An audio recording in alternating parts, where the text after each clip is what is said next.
Втора година поред општина Чешиново Облешево го одбележува денот на белиот штрк.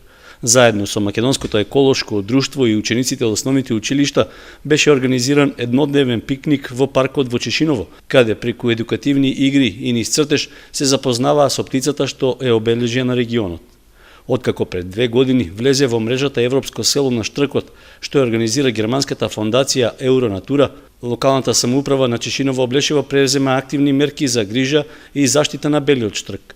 Моментално работиме заедно со Македонското еколошко друштво на проект за заштита на ливади и пасишта. Значи до сега она што работевме беа поставување на платформи заедно со Ева на Македонија. Значи ова е исто така дел од проектот едукативно, исто така имавме и посета на училиштата со предавања и понатаму ќе продолжиме во тој дел.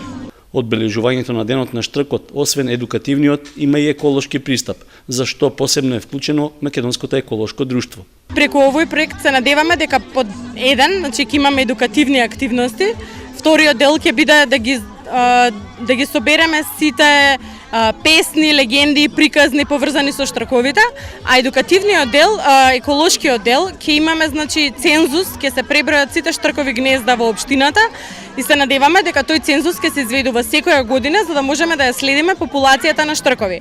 Ние сметаме дека сега за сега ова е стабилна популација на штркови и дека така и ќе остане. Според анализите што ги направиле во локалната самоуправа на Чешиново Облешево, во општината има 70 активни штркови гнезда.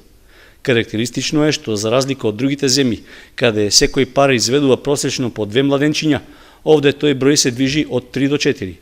Поради тоа можно е со поголема грижа бројот на гнездата, односно семејствата на птиците во блиска иднина да се зголеми. Од Македонското еколошко друштво информираа дека годинава ќе се прави атлас на гнездечки птици во Македонија, од кои се исклучени птиците преселници, но само за штрковите ќе има посебен цензус со кој тие ќе бидат опфатени во документот.